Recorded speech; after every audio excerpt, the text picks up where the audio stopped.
Hey there, everybody. Welcome back from spring break.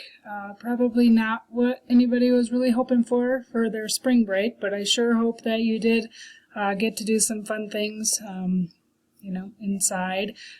Or if you got out a little bit, that's great. Hopefully you're healthy and well, and it's great to be back with you. Today what I thought we would do, in your packet, remember these little lovely packets that we have, there was an article. It's actually related to astrobiology. It's called Alien Life on Mars, Caught in Crystals, and it's written by Charles Cockrell, who is an astrobiologist for the University of Edinburgh, and it's also co-authored by Nikki Chambers, also an astrobiologist. She's an astrobiology teacher, actually, and she works in California. And this is a study that they did over a summer. And it's described here. You can kind of see it on the screen. This is similar to what you have, not exactly the same formatting, but the text is the same. So what I thought I would do is kind of run through it like we normally do one of these assignments in class. You can pause the video, take a look at your text if you have it in front of you, or you could take a look at this text and pause it. I can kind of scroll through. Some people like to get a heads up as to what they're looking at before we read it. So that's kind of the whole document right there. Kind of matches what you had in your packet. Again, the formatting is slightly different, but the content is the same. So if we go back up to the top, I can go through and read it. And I have a few slides that go along with it as well. So let's go ahead and get started. Is there life on other planets besides Earth? This question is not just for science fiction. Scientists are actively exploring the possibility of life beyond Earth. The field of astrobiology seeks to understand how life in the universe began and evolved, and whether life exists elsewhere. Our own solar system contains a variety of planets and moons. In recent years, scientists have discovered thousands of planets around stars other than our Sun. So far, none of these places are exactly like Earth. Many planets have environments that would be very difficult for life as we know it to survive. However, there are life forms that exist in extreme environments that we can learn from. On Earth, there are extremely hot or acidic environments like volcanic hot springs. Organisms also live in extremely cold places like Antarctic glacier ice. Environments with extremely high pressure, like hydrothermal vents on the ocean floor, also support life. If life can inhabit these extreme environments here on Earth, might extreme life forms exist elsewhere in the universe? That was part of what the lady that was studying the caves was also talking about. Continuing. Charles is an astrobiologist from Great Britain who is interested in finding life on other planets. The list of places that we might look for life grows longer every day. Charles thinks that a good place to start is right next door, on our neighboring planet, Mars.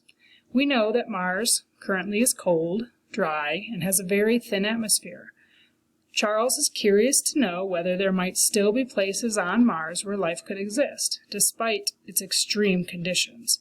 While there is no liquid water on the surface of Mars anymore, Mars once had a saltwater ocean covering much of its surface. The conditions on Mars used to be much more like Earth. Liquid water is essential for life as we know it. If there are places on Mars that still hold water, these could be great places to look for evidence of life. Charles thought that perhaps salt crystals formed when these Martian oceans were evaporating. Perhaps they could trap pockets of liquid water. Charles and his fellow researcher Nikki knew that there are a number of kinds of salts that are found in Martian soils, including chlorides, sulfates, perchlorates, and others. They wanted to test their idea that water could get trapped when salt water with these salts evaporates.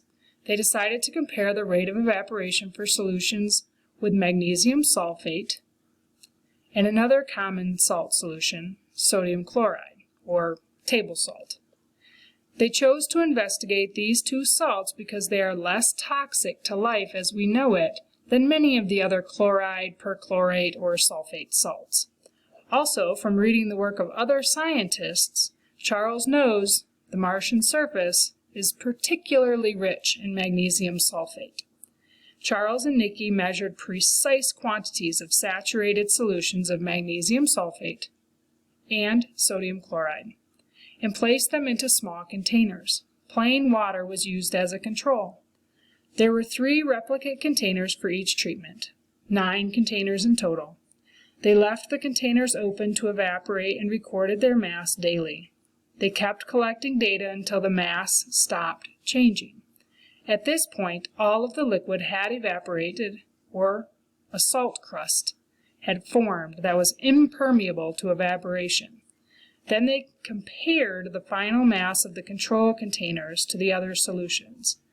They also checked the resulting crusts for the presence or absence of permanent water-containing pockets.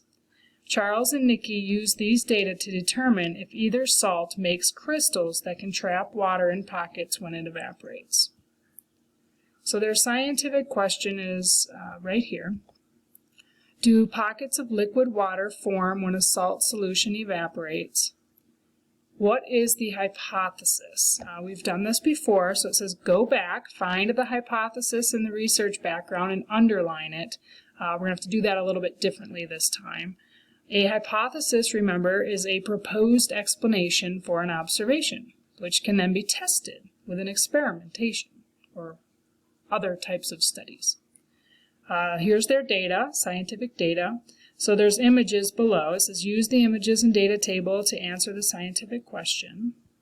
So on the left you can see they have sodium chloride salts, or the table salt. That's day 14.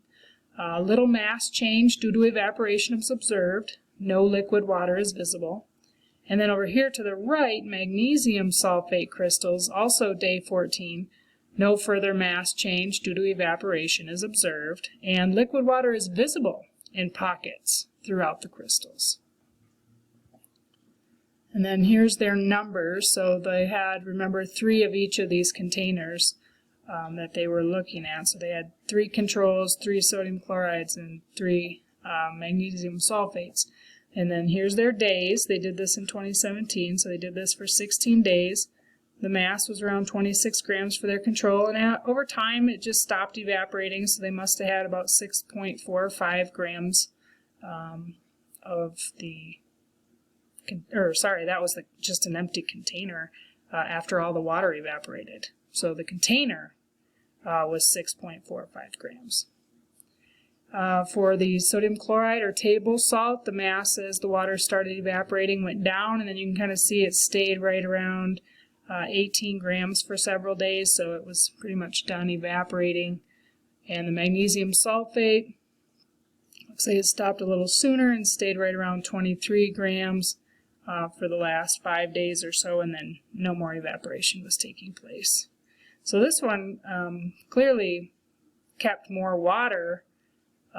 This one kept, looks like some, if the container is 6.45, but not quite as much as the magnesium sulfate.